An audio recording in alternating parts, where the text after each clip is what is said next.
No fim da tarde, quando ela estava melhor, Serguei e Irina, sentados ao lado do fogo, conversaram muito enquanto tomavam chá. Nascidos em uma mesma tribo no coração de Goiás, em uma encarnação anterior, os jovens haviam sido separados por bandeirantes que desbravavam o centro-oeste brasileiro. A menina fora levada para São Paulo e o menino permanecera no Pantanal. A afinidade, porém, fora imediata, como se os dois se reconhecessem depois de tanto tempo. Falaram de si mesmos antes e depois de a guerra chegar à Rússia. Lamentaram suas perdas e traumas. A amizade nasceu ou renasceu entre os antigos compatriotas do Pantanal.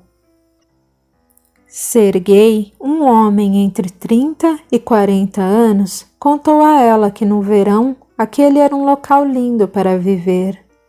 As noites brancas vistas da ilha eram um fenômeno ímpar. Ele morava só e vivia do comércio de peles nobres das variadas e cobiçadas espécies de martas, que começava a caçar em fevereiro, quando os filhotes já haviam deixado o ninho. Trabalhava até junho, quando começava a época de acasalamento. Estava, pois, em recesso. Ela narrou como a guerra a transformara de fabricante de chocolate em cantora de café. Contou de seu amor por Heinz e de como ele a via quase como uma criança. Chorou ao narrar sua morte e a visão que tivera dele depois. Nada mais havendo a fazer no meio do inverno na ilha, e cansadas como estavam as moças, os três recolheram-se bem cedo. Irina não saberia dizer se dormira por horas ou minutos, ou talvez nem tivesse conciliado o sono ainda, quando acordou com um anfitrião gritando como se estivesse dentro de um pesadelo maior que a realidade que viviam. Como se acordar para a guerra não fosse o maior dos pesadelos. Levantou-se e aproximou-se da cama dele. O chão de pedra da isbá estava tão frio que ela teve a sensação de pisar em objetos cortantes. Sentou-se na cama de Serguei e, levantando os pés, soltou o ar dos pulmões escandalosamente. Observou o homem, que ainda dormia, apesar do pesadelo. Seus cabelos grudavam-se em um suor abundante, e ele se debatia como se lutasse com milhares de criaturas invisíveis, invencíveis. Serguei? Ela chamou docemente. Acorde! Está tendo um sonho ruim? As martas! Pegue-as! Estão me devorando! Me ajude! Está tudo bem, ela disse, vendo-o finalmente abrir os olhos. Não tem nenhuma doninha aqui. Está tão ansioso assim para voltar a matá-las? Não tem pena dos bichinhos? Sim, eu tenho, respondeu o homem, desnorteado. Não só sinto pena, como tenho pensado muito em parar de assassinar as pobres doninhas. Minha consciência tem me maltratado a ponto de trazer milhares delas para arranhar minha pele à noite. Sinto como se dormisse com milhares de fantasmas das martas. Tive um pesadelo, no qual uma delas caía no lago. E quando eu tentava pegá-la, a água se transformava em sangue, que vinha das minhas mãos, tingindo o lago e transbordando para dentro de minha casa. Eu estava gritando de medo, quando do nada, Nicolau Romanov me apareceu e disse uma frase na qual não encontrei muito sentido no momento, mas também não esqueci. Nosso corpo é a lousa onde escrevemos nosso roteiro. Nicolau Romanov? Sim, acho que era ele. Lembro-me bem do casaco que o Kissar usava. Por quê? Porque entre as pessoas que estavam comigo quando cheguei aqui e que você tomou por alucinação devido à hipotermia, havia um moço que usava um casaco idêntico ao do Kissar. Acho que deve ser um anjo que protege a mim e a você. Se temos um só anjo da guarda, é porque somos ligados. O que acha? Pode ser verdade. De certa forma, ele me aconselhou a não matar mais as Martas. E agora, você entende o que ele quis dizer? Sim, Irina, estou perdendo a visão. Não compreendo. Esses animais são muito pequenos e preciosos. Não se pode atirar contra eles ou se perde quase toda a pele. Como são curiosos, qualquer material brilhante atrai sua atenção e eles caem na armadilha, vivos. Sabe como são sacrificados para que não se perca nem 1 milímetro da sua pele? O silêncio se fez. São abatidos pelos olhos. O caçador pressionava os lábios um contra o outro com força para não desatar em pranto. Se sente isso pesar em sua consciência, por que não para? Não sei fazer mais nada. Bom, eu sei fazer chocolate. É um convite implícito? Não, muito explícito. Quer ser meu sócio, Sergei? Tenho um capital escondido e várias receitas do doce guardadas na memória. Mas preciso de um homem para arranjar e cortar a lenha, me auxiliar com o trabalho pesado e me ajudar a proteger Elissa. Aceitaria deixar sua sba e ir conosco para Volkhov? É que aqui não teremos nenhum cliente. Não mesmo, isto é um buraco branco. Os amigos riram e trocaram um forte abraço, reconhecendo o trocadilho do anjo, entre aspas, em comum. Elissa acordou e se juntou a eles em um abraço triplo. No dia seguinte, nós os acompanhamos até a nova cidade e estivemos presentes até que se alojassem em uma ampla e confortável casa. Seria como a residência de Irina em Leningrado. Moradia, fábrica e loja de chocolates. Um alimento cheio de energia, que seria um verdadeiro tesouro durante a guerra. Lina percorreu a todos nós com olhos suplicantes. Podemos vê-los depois que a guerra acabar, antes de deixarmos a crosta? Sim, Lina, respondia ela, mas adianto que você pode sentir-se em paz. Sua tarefa foi cumprida impecavelmente, e os 3 amigos e sócios se darão muito bem em Volkhov e fabricarão muito chocolate. Mas Sergei perderá 80% da visão. É seu processo de expurgo das marcas que a violência contra os irmãos animais deixou em seu espírito. Nosso corpo é a lousa onde escrevemos nosso roteiro. Não foi isso que disseram a ele? Sophie, e quanto à perna de Elissa? Também foi algo escrito por ela? Isso mesmo, Nina.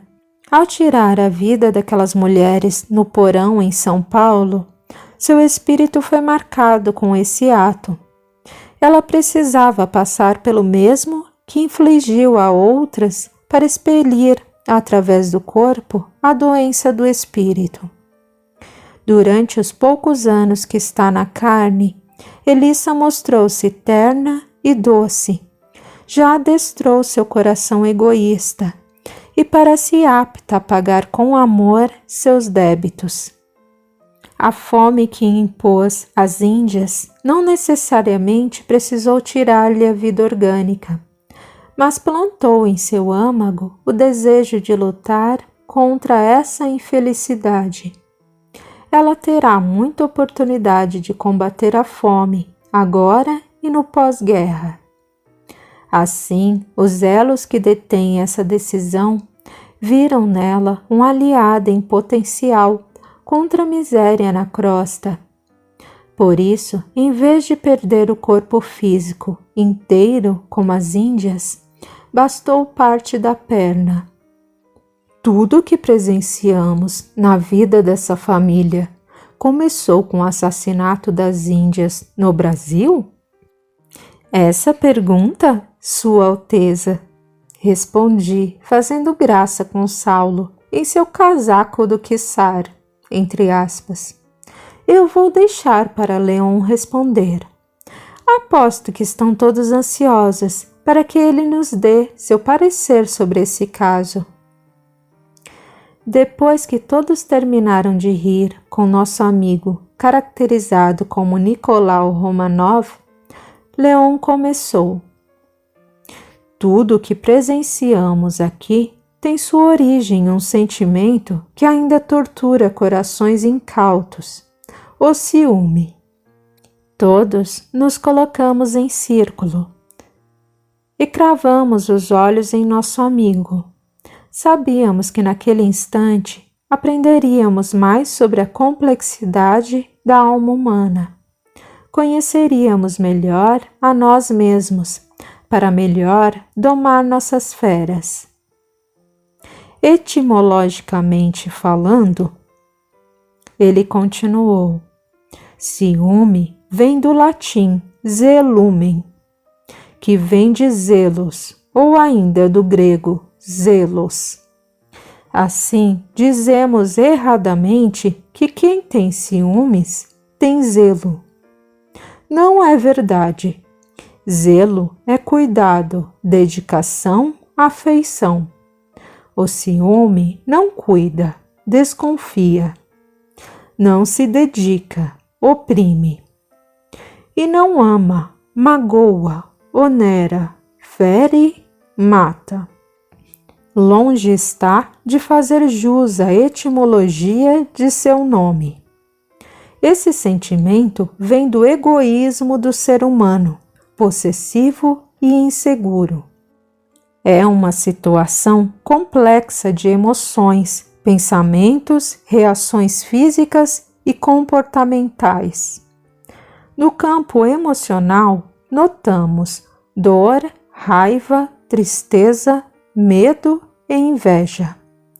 Pensamentos de culpa, ressentimento, humilhação, baixa autoestima, autopiedade, etc. E como o corpo é o mata-borrão da alma, o ciumento sofre com taquicardia, sudorese, salivação abundante ou boca seca, dores físicas por todo o corpo, em especial no peito. E o comportamento muda diante de tanta autoagressão. Há questionamento constante, uma busca doentia e muitas vezes ridícula por motivos palpáveis para esse desequilíbrio. Ações agressivas e muito comumente violentas. Em princípio, o ciúme é um sentimento muito comum ao ser humano. Todos nós já o experimentamos alguma vez no curso de nossa vida. A diferença está nas razões, emoções, reações, intensidade e frequência em que ele se apresenta em cada pessoa. Cabe a cada um reconhecer o seu e trabalhar para se libertar.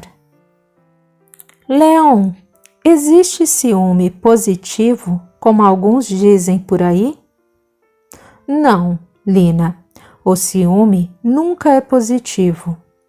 Há quem diga que em doses terapêuticas e ocasionais ele chega a ser um estímulo para um relacionamento, fazendo com que os casais se apreciem mutuamente e com que se sintam valorizados. Lê do engano. Quando existe amor, não precisamos de ceninhas, por menores que sejam, para nos sentirmos amados e valorizados. O amor, por si só, preenche todas as necessidades do ser humano. Se somos amados e não estamos satisfeitos, chegando ao absurdo de desejarmos possuir o outro e não o amor do outro, estamos doentes. Se por um lado o ciúme dói e faz sofrer o sujeito ativo do ciúme, com ele sofrem também o sujeito analítico, isto é, aquele de quem se sente ciúmes, e a terceira pessoa, ou pessoas que despertaram o alarme do ciumento. Logo, ciúme não é zelo, muito menos amor, visto que estes não fazem sofrer quem os sente ou os recebe. É inconcebível dizer que amamos uma pessoa e, ao mesmo tempo, impormos a ela uma situação constrangedora ou de sofrimento em nome desse sentimento. Ciúme é o mesmo que inveja? Não, Isa, a inveja é uma emoção que deriva do ciúme. Mas não podemos confundir um com o outro, ainda que ambos sejam desconfortáveis e dolorosos. Na inveja há o desejo e a cobiça do que pertence ao outro, sejam bem materiais ou morais. E no ciúme, embora também haja essa cobiça, há o sentimento de perda, que angustia, e em alguns casos leva à loucura completa. O ciúme seria uma espécie de paranoia? Isso mesmo, Saulo. Para a pessoa ciumenta, o limite entre a fantasia e realidade é muito tênue. Suas desconfianças podem se tornar verdades incontestáveis em sua mente doente. Ela inventa certezas. Veja só, Eleanor assassinou Tessá porque tinha certeza, entre aspas, de que Alexandre deixaria de amá-la em função do filho biológico que ela esperava. Se ela não tivesse essa certeza, não haveria necessidade, entre aspas, de eliminar o filho dele antes de nascer.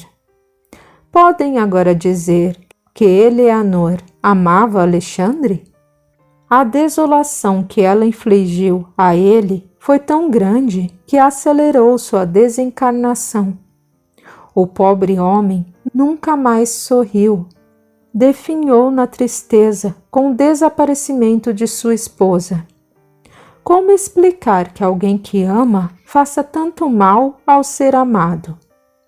Quem ama visa a felicidade do outro, e não é com o sacrifício da sua própria, pois a felicidade de quem ama consiste na felicidade do ser amado. Por isso, o ciumento é infeliz. Ele invade a vida e a liberdade do outro. Causa sempre sofrimento, dor, constrangimento, e isso volta para ele, oscilando entre culpa, desespero, autopiedade e remorso. E quando o ciúme tem motivo de ser? E quando é que isso acontece, Eva? Bom, por exemplo, quando há traição entre um casal. Se há traição, não há amor nem compromisso da parte de quem trai. E o traído sente ciúmes, é normal.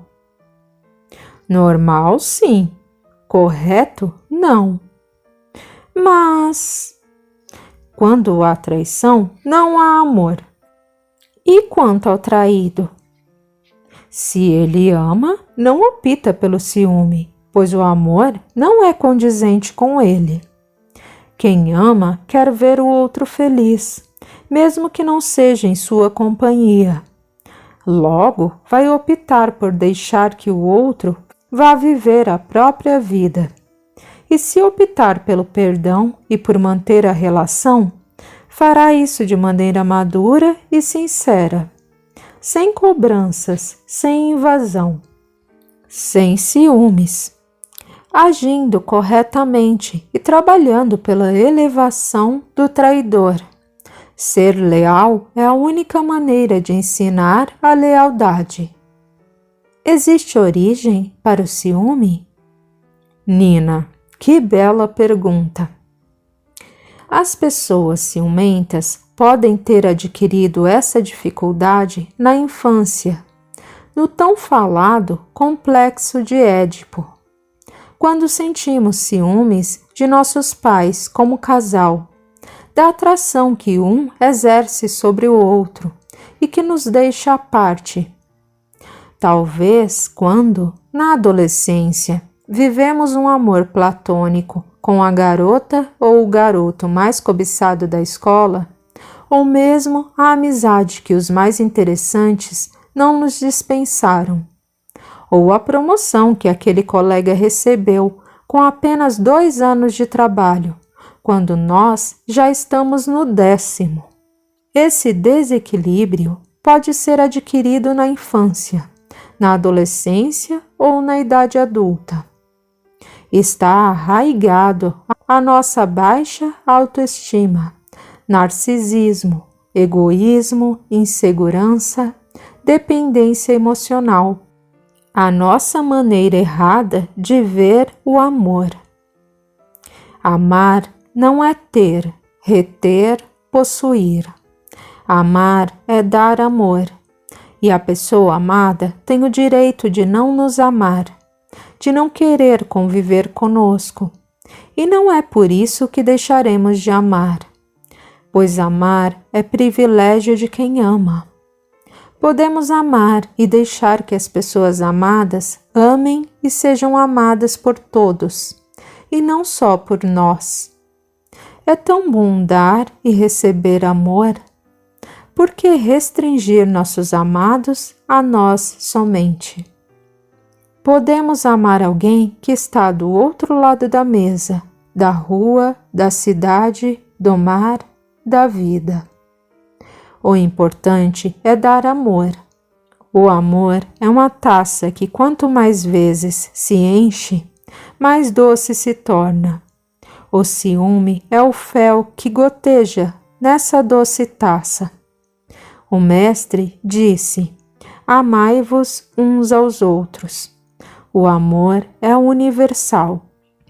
Os pais têm amor para quantos filhos Deus lhes confiar, certo, amigos?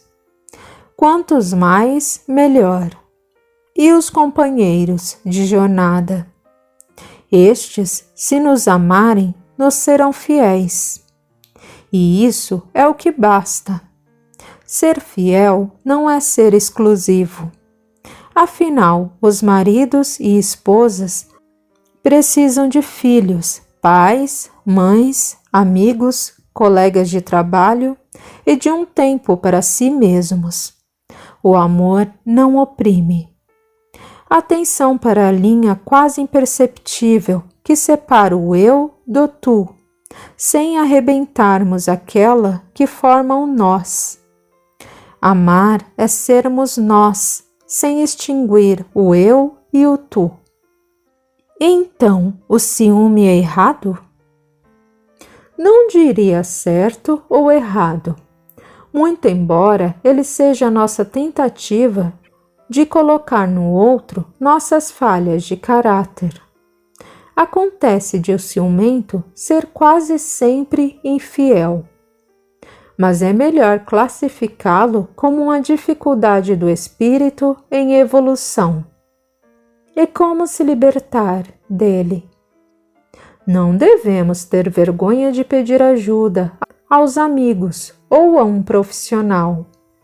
Falar francamente com o sujeito analítico do ciúme é aprovável e costuma ser eficaz. O ciúme, como tudo, é também energia. O ideal é canalizar a energia do ciúme para o amor, o crescimento e a realização, tanto individual como coletiva. O silêncio se fez entre nós. Meus olhos fizeram um círculo, olhando em cada rosto.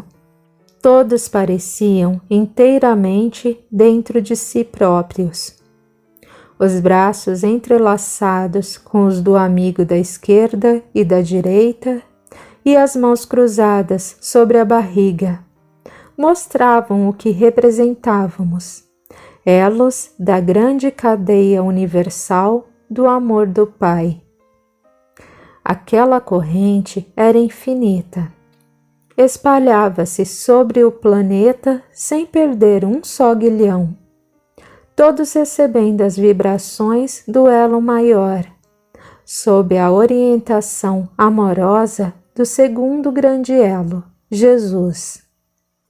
Por alguns momentos estivemos todos de braços dados e mentes unidas em busca do consolo e da força do alto.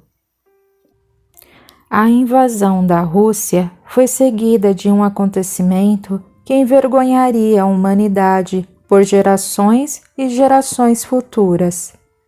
Depois da campanha antissemita na Alemanha e das perseguições às pessoas de raízes judaicas, os campos de refugiados e de trabalhos de prisioneiros se transformariam em campos de extermínio cruel e vergonhoso.